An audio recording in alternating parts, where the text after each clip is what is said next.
नमस्कार, मैं हूं नीलू। तो बिहार में नई सरकार के गठन की प्रक्रिया शुरू हो गई है। सोमवार को बिहार कैबिनेट की बैठक के बाद नीतीश कुमार राजभवन पहुंचे और राज्यपाल आरिफ मोहम्मद खान को विधानसभा भंग करने के लिए पत्र सौंप दिया। अब 20 तारीख को यानी 20 नवंबर को पटना के गांधी मैदान में बिहार की नई सरकार का शपथ ग्रहण होगा। उससे एक दिन पहले यानी कल वो अपना इस्तीफा भी देने वाले हैं, जिसके लिए अब तैयारी तेज हो गई है कि किस तरह का शपथ ग्रहण होगा। वहीं इसी के साथ बिहार में नए मंत्रिमंडल का भी गठन कर दिया जाएगा।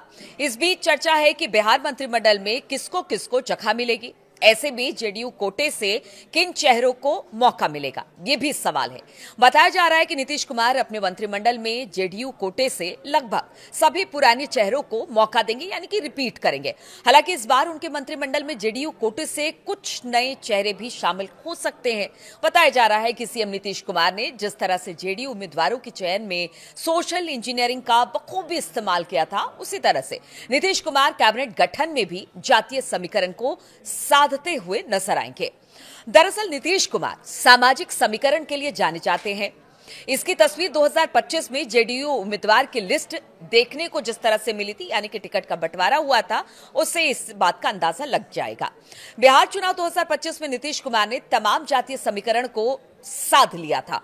अब कुछ ऐसा ही समीकरण अपने मंत्रिमंडल में भी वो दिखा सकते हैं, जो बेहद दिलचस्प होगा। नीतीश कुमार की पार्टी जेडीयू से इस बार 85 विधायक जीत कर आए हैं। ऐसे में जेडीयू कोटे से 13 से 14 विधायक मंत्री बन सकते हैं। नीतीश कुमार के मंत्रिमंडल में जो जातीय समीकरण हो सकता है वो कुछ इस तरह से होगा। वो हम जरा आपको बताते हैं कि क्या मंत्रिमंडल हो सकता है और किस तरह से जातीय समीकरण को, यानी जो सोशल इंजीनियरिंग जिसके लिए नीतीश कुमार जाने जाते हैं, वो देखने को मिल सकता है।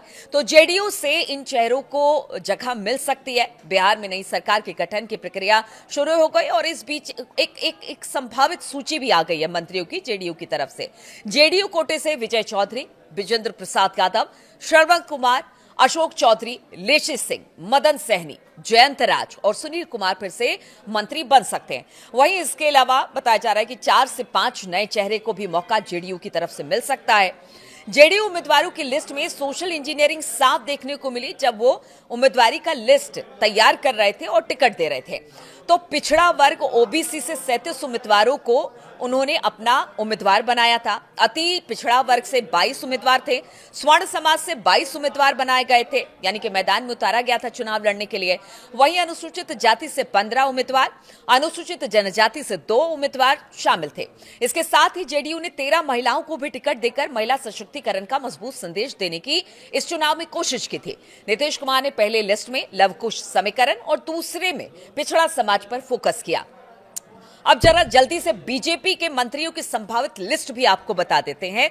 जहां तक भाजपा का सवाल है, पार्टी सूत्रों ने बताया कि निवर्तमान मंत्रिमंडल के अधिकांश मंत्रियों को बरकरार रखे जाने की संभावना है। हालांकि पार्टी 3 से 4 नए चेहरे यहां पर लाने पर विचार कर रही है। जिन लोगों को दोहराए जाने की संभावना है उसमें सम्राट चौधरी, प्रेम कुमार, मंगल पांडे, विजय कुमार सिन्हा, नीतीश मिश्रा, रेणु देवी, जिवेश कुमार, नीरज कुमार सिंह, जनक राम, हरी सहनी, केदार प्रसाद गुप्ता, सुरेंद्र मेहता, संतोष कुमार सिंह, सुनील कुमार, मोदी लाल प्रसाद आदि शामिल है।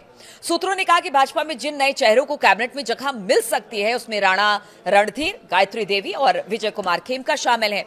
इन पार्टियों से इतने मंत्री होंगे वो भी आपको बता दें, जो गठबंधन दल है वहां से कितने कितने मंत्री होंगे।